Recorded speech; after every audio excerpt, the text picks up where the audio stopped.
The wind whipped across the border checkpoint, tugging at my silk blouse and rattling the windows of our SUV. I gripped the steering wheel tighter, my knuckles white, and glanced at the kids in the back seat. Emma was humming quietly, lost in her tablet, while little Max was tugging at his blanket, his small hands restless. I could feel the weight of the past pressing on me, an ache I'd buried for years, hidden behind my polished smile and my carefully curated life in New York. My husband, Mark, leaned over and whispered, "Turn around." His voice was steady, but the words hit me like ice. My heart jumped. Why now? Why here? I didn't move, didn't respond. My mind racing, pulling up images of my parents' warnings, their cryptic hints, the way they'd always shielded me from truths I hadn't even known I needed. The SUV's engine hummed in anxious rhythm with my heartbeat. I could smell the faint scent of Emma's lavender shampoo, mingling with the leather seats, the cool tang of fear that clung to me. My phone buzzed, startling me. It was a message from my mother, short, clipped, almost like a code. "Be careful. Everything is not what it seems." I exhaled slowly, trying to summon composure. Mark's hand hovered near mine, cautious, patient. I met his gaze in the rearview mirror and saw concern, but also uncertainty. My mind traced back through the years, the hidden cupboards in my parents' house, the whispers, the locked boxes, and a flicker of dread mingled with curiosity.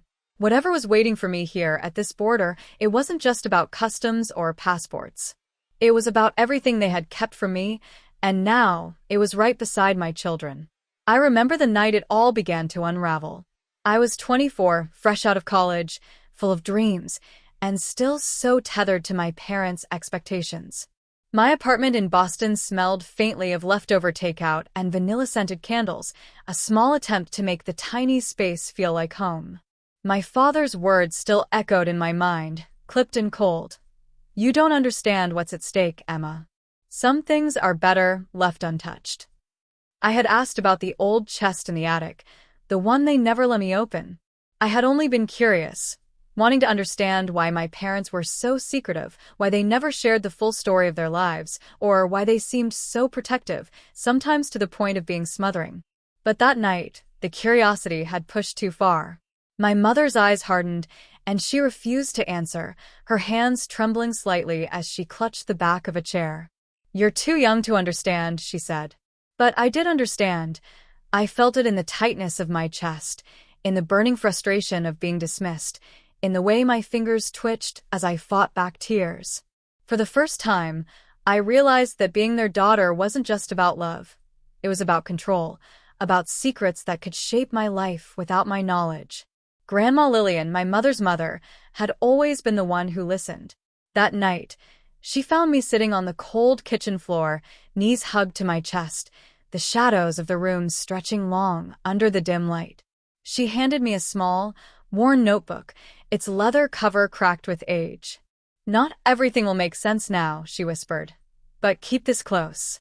One day, it might show you what you need to see for yourself." I opened it carefully, pages filled with names, dates, and cryptic notes. A map of hidden truths, though I couldn't know that then. I traced the lines with my finger, feeling both frustration and hope. That night, I made a decision, quiet, resolute. I would not be confined by their walls of secrecy. I would find my own path, uncover the truth, and protect the life I would one day build. The world outside that tiny apartment was waiting, and I was ready to step into it, armed with only the fragments my grandmother had trusted me to keep. Leaving Boston felt like shedding a layer of myself I had long outgrown. I packed my few belongings into a second-hand suitcase, the leather straps rough against my palms, and took a bus to New York City with nothing but the notebook from Grandma Lillian and a fragile sense of hope. The city was relentless, its noise, its neon glare, the way it swallowed people whole, but I was determined not to be swallowed. My first apartment was a cramped studio in Queens, rent that devoured almost all my savings, walls thin enough to hear the neighbor arguing on the phone, the aroma of fried food drifting in from the street below. I worked 3 jobs, each a small step toward independence, none glamorous, all exhausting. Nights were the hardest. I would sit cross-legged on the floor, the notebook open before me, tracing the lines my grandmother had drawn, wondering if I'd ever uncover the pieces of my past that had been hidden so carefully. It was during one of those late nights, surrounded by unpaid bills and half-empty coffee cups, that I met Margaret Hale, a woman who seemed to radiate authority and warmth at the same time. She noticed the meticulous notes I kept and the way I asked questions no one else seemed to care about. "You've got sharp instincts," she said, her eyes twinkling with recognition. "Don't let anyone tell you otherwise." She offered me a small but crucial role at her firm, a chance to prove myself beyond the part-time chaos of delivery shifts and temp work. The learning curve was brutal. I stayed at the office late, memorizing contracts, understanding legal jargon, learning how to navigate a world dominated by men who underestimated me at every turn. My hands ached from typing, my eyes burned from screen glare, and doubt often crept in like a shadow. Am I really capable? Can I really find what I'm looking for? But each small win built momentum. My first successful negotiation, the first client who trusted me, the first time my name was spoken with respect rather than dismissal. I kept this life mostly hidden from my parents. Occasional calls were polite and vague. Social media posts were curated snapshots, nothing revealing. I wanted them to think I was still finding my footing, that I remained under their guidance. But in secret, I was rising. I secured my first apartment on Manhattan's Upper East Side, modest yet private, walls lined with books and the occasional framed photo of my kids from the future I imagined in my mind. I set aside savings, bought legal documents, and prepared for the moment when the truth would finally be in my hands. Through it all, the notebook remained my guide. Hidden among receipts, contracts, and business plans, it connected me to the fragments of my parents' secrecy, reminding me of why I fought so fiercely. It wasn't just about independence.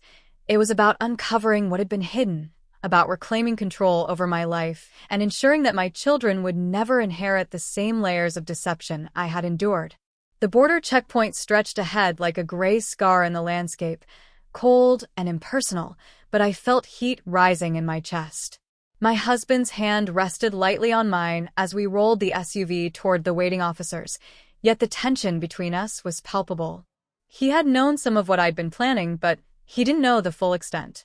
And neither did my parents, or so I had assumed. As we stepped out, the wind slicing across our faces, I noticed a small path leading away from the main line, almost hidden by brush. My pulse quickened. Grandma Lillian's notebook had hinted at this exact location years ago. Somewhere near here, my parents had stored something they had kept from me, something that involved my children. The memory of their cryptic warnings mingled with my determination. Whatever they had hidden, I would find it, for me and for my kids. Mark stayed close, his expression a mix of curiosity and caution. "Are you sure about this?" he asked softly. I nodded, gripping Max's hand as Emma peeked nervously over my shoulder.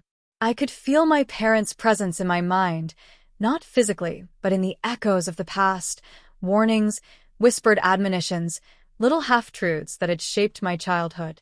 The path narrowed, the brush scraping against my sleeves, until finally, I found it, a weathered wooden box partially buried in the dirt, wrapped in canvas and tied with an old rope.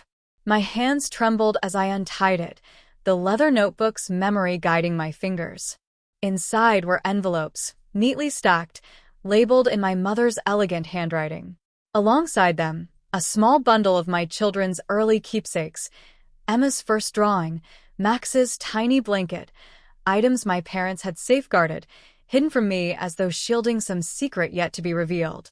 I flipped open the top envelope, my breath catching. Documents detailing a trust fund, instructions for care in case of emergency, and letters explaining my parents' choices over the years. They had hidden resources, yes, but not to control, as I had feared. They had planned to protect my children and me, to give us options I couldn't have imagined as a young woman. Mark's eyes widened as he scanned the contents, and the children's faces lit with curiosity rather than fear. They did this for us?" Emma whispered. I nodded, a complex mix of relief, awe, and residual hurt washing over me. The secrecy had been painful, yes, but the intent was undeniably rooted in love. I sat down on the edge of the box, pulling my children close. The wind whipped around us, but I felt grounded, the weight of the past lifting slightly. They wanted to make sure we had choices, I murmured, my voice shaking with emotion. Choices they never could explain when I was small, choices that now belong to us. In that moment, the dynamic shifted. The fear of deception, the anxiety of uncertainty, it all dissolved into clarity. I understood my parents' decisions without condoning the secrecy. And I realized something more profound. This discovery didn't just reveal hidden possessions or letters. It revealed the depth of their care, the lengths they would go to protect the family, even if it meant keeping the truth from me. For the first time in years, I felt truly powerful, not because of wealth or control, but because I could hold my children, honor my parents' intentions, and yet chart my own course. I had unearthed the truth, and with it a new understanding of love, responsibility, and resilience. The moment I stepped back from the box, I felt a subtle shift in the air, as if the past itself had tilted in my favor. I looked at Mark, at Emma and Max, at the remnants of my parents' carefully concealed plan, and I realized that while they had tried to protect us, I was now the one in control. The responsibility was mine to wield wisely, not just for my children, but for every relationship that had been entangled in secrecy, fear, or unspoken expectations. Mark glanced at me, hesitant, as though he were waiting for permission to speak. "So, what do we do now?" His words were gentle, but the implication was clear. This was no longer just about discovery. It was about choices, boundaries, and conditions that could shape our family's future. I drew in a steadying breath and laid out my terms, each one a balance of compassion and firmness, a blueprint for healing. First, I said, meeting my parents' eyes. Though they were not physically here, I spoke to them as if they were standing beside me, listening to every word, every demand for integrity. No more secrets. No matter the intention, withholding important information is not acceptable.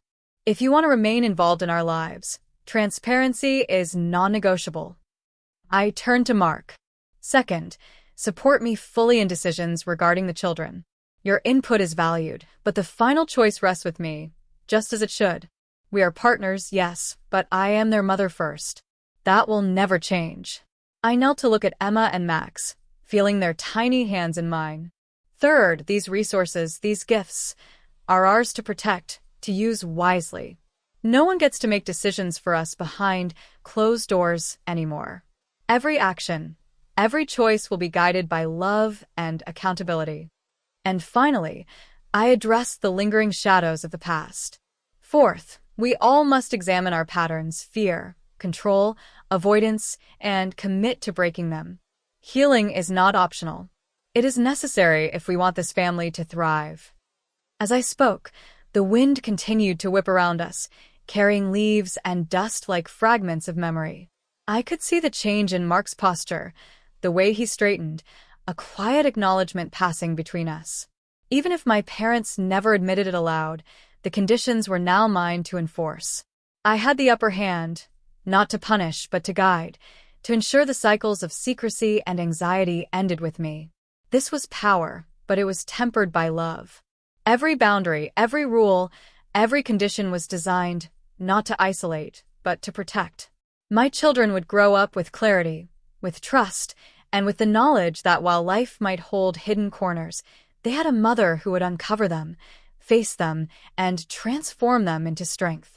As I zipped the box closed, securing the letters, documents, and keepsakes, I felt a profound sense of equilibrium.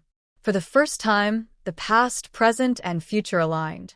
I had reclaimed control, honored the intent behind my parents' secrecy, and set the conditions that would allow every one of us to grow. My children were safe, my husband understood his role, and I, finally, stood fully in my power. Weeks passed after the discovery, but the changes rippled quietly through our lives, subtle yet profound. Emma began asking more questions about her family, and I answered openly, choosing honesty over convenience. Max seemed calmer, more confident, his small face alight with the security of knowing his mother would always protect him.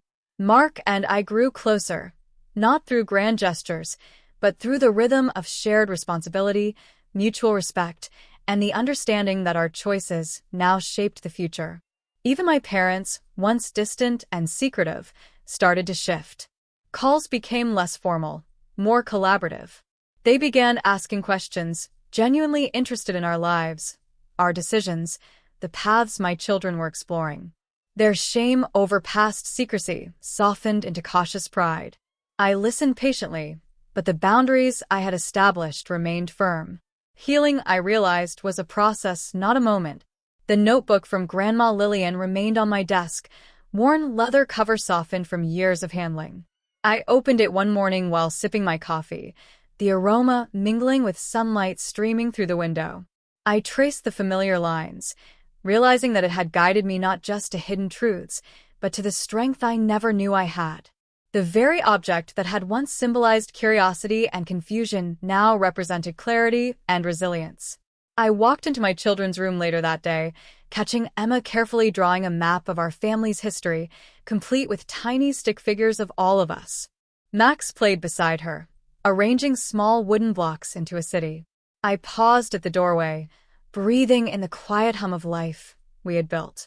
This was the tangible proof of everything I had fought for: the freedom to uncover the past, the courage to set boundaries, the wisdom to protect the ones I loved while forging my own path. Sitting with them, I whispered softly, almost to myself, "We are safe, we are free, and we are stronger than anything they ever tried to hide." For the first time in years, I felt the weight of secrecy lift entirely from my shoulders. I had faced the hidden corners of my past, confronted the fear and doubt, and emerged whole. My children were secure, my family was beginning to heal, and I, at last, understood the full measure of my own power.